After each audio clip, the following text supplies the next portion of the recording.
Hvala za vabilo. Z veseljem sem se odzval, predvsem zato, ker je seveda Mariborska knjižnica izjemno pomembna, mestotvorna institucija za Maribor. Nenazadnje pa je seveda knjižnica kot prostor znanja, vedoželjnosti, radovednosti, raziskovanja jezikov, slovenskega in seveda drugih jezikov, zelo pomembna tudi za medije, kot je naša medijska hiša Večer. Nenazadnje je privrženost Mariborski knjižnici in sami, bom rekel, ideji odgovornosti javne besede in pa književnosti nekaj, kar bi morali tudi mediji v bistvu vse skozi podpirati, razvijati in v bistvu dajati tudi na svojih straneh, tako papirnatih kot elektronskih straneh, primeren prostor.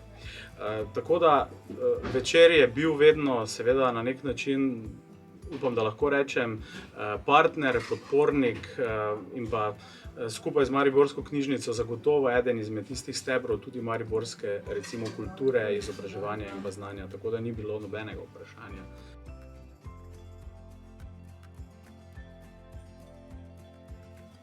Mariborska knjižnica je bila tudi za nas otroke, ki nismo živeli v mestu, živel sem v Starša, zelo pomembna, zaradi tega, ker je v bistvu z avtobusom prihajala v kraj, ne. In je bila na nek način v tistem času poleg šolske knjižnice seveda še eden izmed prostorov, kjer smo se srečevali s književnostjo, z literaturo, s takšno in drugačno. Tako da je bil zame, recimo, sploh v otroštvu, na nek način tako zelo prijeten ritual tam ob sobotah, ko se je ta bibliobus pripeljal v naš kraj, da smo z mamo nekako, seveda, skorajda brez izjeme odhajala tja in iskala nove knjige. Spomnim se, ne, to so bili takrat v mladosti izjemno povpraševanje po zbirki Pet prijateljev, Zvesti prijatelji Bogdana Novaka ali pa kasneje zbirki Skrivnosti. Danes pa je seveda, ko sem že starš otrok, na nek način se ti spomini vračajo, ker v knjižnico prihajam z dvema mulcema, malčkoma, z dvema fantoma, ki ima na nek način že od malega seveda utrjujem ta stik s knjigami, s književnostjo, z knjižnico.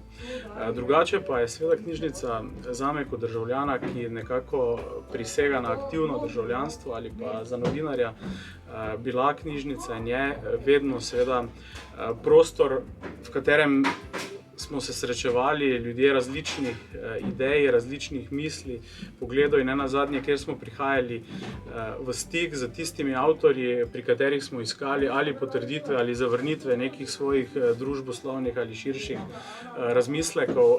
Tako da je v bistvu tudi za novinarstvo in seveda širše knjižnica v bistvu nek most ali pa pot v svet, če lahko tako rečem.